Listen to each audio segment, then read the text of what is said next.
जय श्री महादेव। हर हर महादेव। सभी भक्तजनों को मेरा सादर प्रणाम। आज हम सुनने जा रहे हैं एक ऐसी दिव्य कथा जो केवल भगवान शिव की महिमा का वर्णन ही नहीं करती, बल्कि यह बताती है कि सच्ची भक्ति और श्रद्धा से कैसे भक्त अपने जीवन के सारे दुखों से मुक्त हो जाता है। यह है रुद्रव्रत पीड़िया। आइए सुनते हैं इसकी विधि। भाई बहन के प्यार को समर्पित रुद्रव्रत पीड़िया का त्यौहार हर वर्ष अगहन माह की शुक्ल पक्ष की एकम को मनाया जाता है। रुद्रव्रत पीड़िया का अपना महत्व है। पौराणिक कथाओं में इसका महत्व प्राचीन काल से ही बताया जाता है। बोलचाल की भाषा में पीड़िया के नाम से प्रचलित रुद्र व्रत को ज़्यादातर लड़कियां ही करती हैं। इस व्रत के माध्यम से अपने भाइयों की खुशहाली, लंबी उम्र, सुख समृद्धि की कामना करती हैं। इसमें रात भर जागकर पीड़िया के गीतों के माध्यम से ही पूजा का विधान है। पीड़िया व्रत की शुरुआत गोवर्धन पूजा के दिन से ही हो जाती है।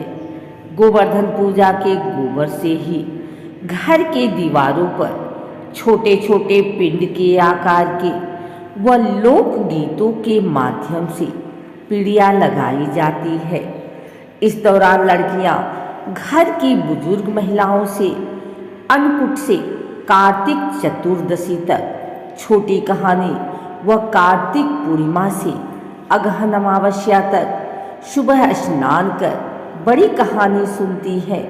व्रत के दिन छोटी बड़ी दोनों कथाएं सुनती हैं। इस व्रत में नए चावल व गुड़ का रसियाव बनाया जाता है, जिससे व्रती दिन भर उपवास रहने के बाद शाम को सुरहिया के साथ ग्रहण करते हैं।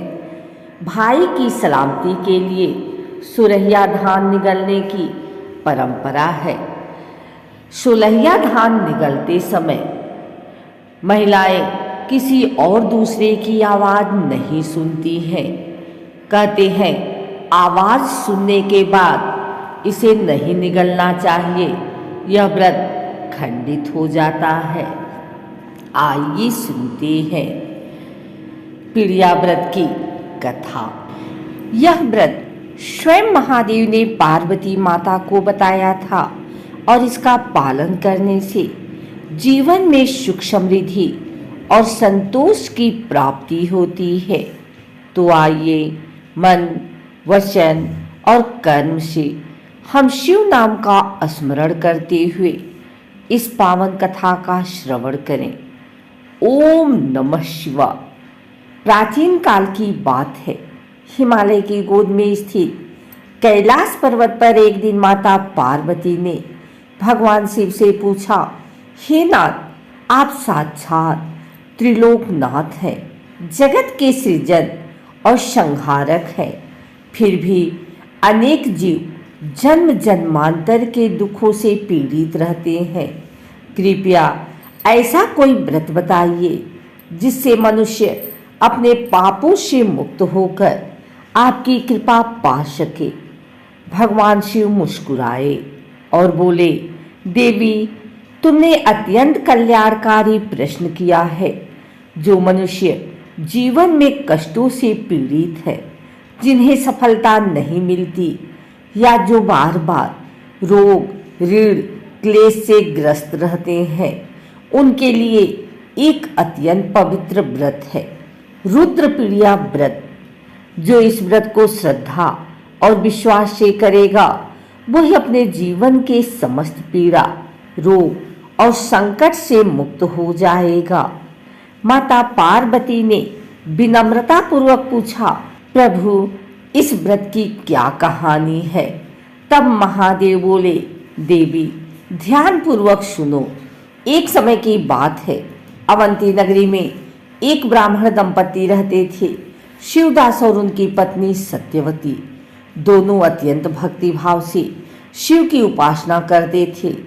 किंतु वर्षों तक उनके जीवन में संतोष नहीं था। गरीबी, बीमारी और कष्टों ने उन्हें घेर रखा था। एक दिन शिवदास ने देखा कि उनके गांव में एक वृद्ध साधु आए हैं। साधु तेजस्वी थे। उनके माथे पर भस्म, गले में रुद्राक्ष और हाथ में त्रिशूल था। शिवदास ने उन्हें प्रणाम किया और कहा, महाराज, हम दोनों दिन रात शिव जी की भक्ति करते हैं, फिर भी जीवन में दुख क्यों समाप्त नहीं होते। साधु मुस्कुराए और बोले, वत्स, तुम्हारी भक्ति सच्ची है, लेकिन उसमें नियम और व्रत का बल नहीं है। भगवान शिव की कृपा तब ही पूर्ण होती है जब भक्त रुद्रपीड़िया व्रत करता है।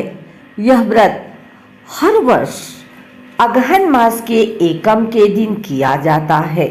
इस दिन उपवास रखकर शिव जी के ज्योतिर्लिंगों का स्मरण करते हैं। बेलपत्र, गंगा जल और दूध से रुद्राभिषेक करते हैं। फिर इसके बाद व्रत कथा सुनते हैं, जिससे तुम्हारे सभी दुख मिट जाएंगे। पुराने समय में चंपावती नगरी में एक राजा था, राजा सुदर्शन। वह वीर, धर्मपरायण और राजा वत्सल था, किंतु उसके राज्य में अकाल पड़ा। प्रजा भूखों मरने लगी। राजा ने यज्ञ किए, दान किए, किंतु अकाल नहीं टला। एक दिन राजा ने स्वप्न में देखा कि भगवान शिव प्रकट हुए और बोले, राजन, तुम्हारे राज्य में कर्म का बंधन भारी है। यदि तुम मेरे नाम का रुद्रपीड़िया व्रत करोगे तो वर्षा होगी, सुख और समृद्धि लौटेगी। जागने पर राजा ने व्रत की तैयारी की। उन्होंने नदियों के तट पर शिवलिंग की स्थापना की। 7 रात्रियों तक शिव नाम जपे और 8वें दिन रुद्राभिषेक किया।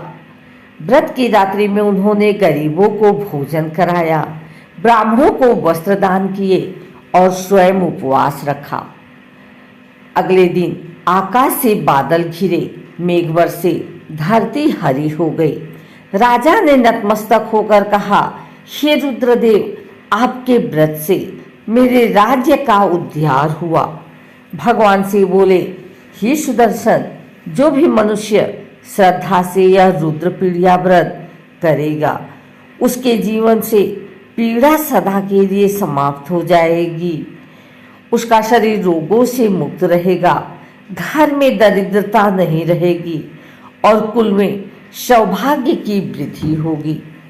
महादेव ने आगे कहा, देवी, जो इस व्रत को करना चाहता है वह प्रातः स्नान करके रुद्र व्रत पीड़िया की कथा सुने, रात्रि में शिवपुराण का पाठ करे या पीड़िया व्रत का गीत और भजन करे। भगवान शिव बोले, जो मनुष्य इस व्रत की कथा सुनता या सुनाता है वह मृत्यु के भय से मुक्त होता है और उसे मोक्ष की प्राप्ति होती है। यह कथा सुनकर ब्राह्मण शिवदास ने और उसकी पत्नी ने श्रद्धा से व्रत किया। उन्होंने रात्रि भर हर हर महादेव का जाप किया। प्रातः होते ही उनके घर में प्रकाश फैल गया, बीमार शरीर स्वस्थ हुआ, धन की वर्षा हुई और जीवन में आनंद लौट आया। साधु पुनः आए और बोले, वत्स, तुम्हारे ऊपर शिव की कृपा हुई है। इस व्रत को हर वर्ष करना और दूसरों को भी बताना। शिवदास ने प्रणाम किया और कहा, महाराज, अब मैं इस व्रत की कथा सभी को सुनाऊंगा ताकि कोई भी भक्त पीड़ा में न रहे। उस दिन से यह व्रत रुद्रपीड़िया व्रत के नाम से प्रसिद्ध हुआ। जो भक्त इसे करता है वह रुद्र की कृपा से अपने जीवन की सभी पीड़ाओं से मुक्त होता है। जो इस कथा को श्रद्धा से सुनता है उसके घरों में शिव पार्वती का आशीर्वाद बनाता है, संतान की प्राप्ति होती है, रोग, ऋण और दरिद्रता समाप्त होती है और मृत्यु के बाद कैलाश धाम में स्थान मिलता है। देवी, यह व्रत मनुष्य को केवल सांसारिक सुख ही नहीं देता, बल्कि उसे मोक्ष का द्वार भी दिखाता है। तो भक्तजनों, यह थी रुद्रपीड़िया व्रत कथा जो स्वयं महादेव द्वारा माता पार्वती को बताई गई थी। जो भी इस कथा को श्रद्धा से सुनता है उसके जीवन में कभी कोई पीड़ा नहीं रहती। सभी दुख क्लेश रोग भय सब समाप्त हो जाते हैं। आप सभी शिव भक्तों से निवेदन है कि इस कथा को श्रवण करें, ओम नमः शिवाय का जाप करते रहें। महादेव सदा अपने भक्तों पर कृपा बनाए रखें। सभी मिलकर बोलिए हर हर महादेव।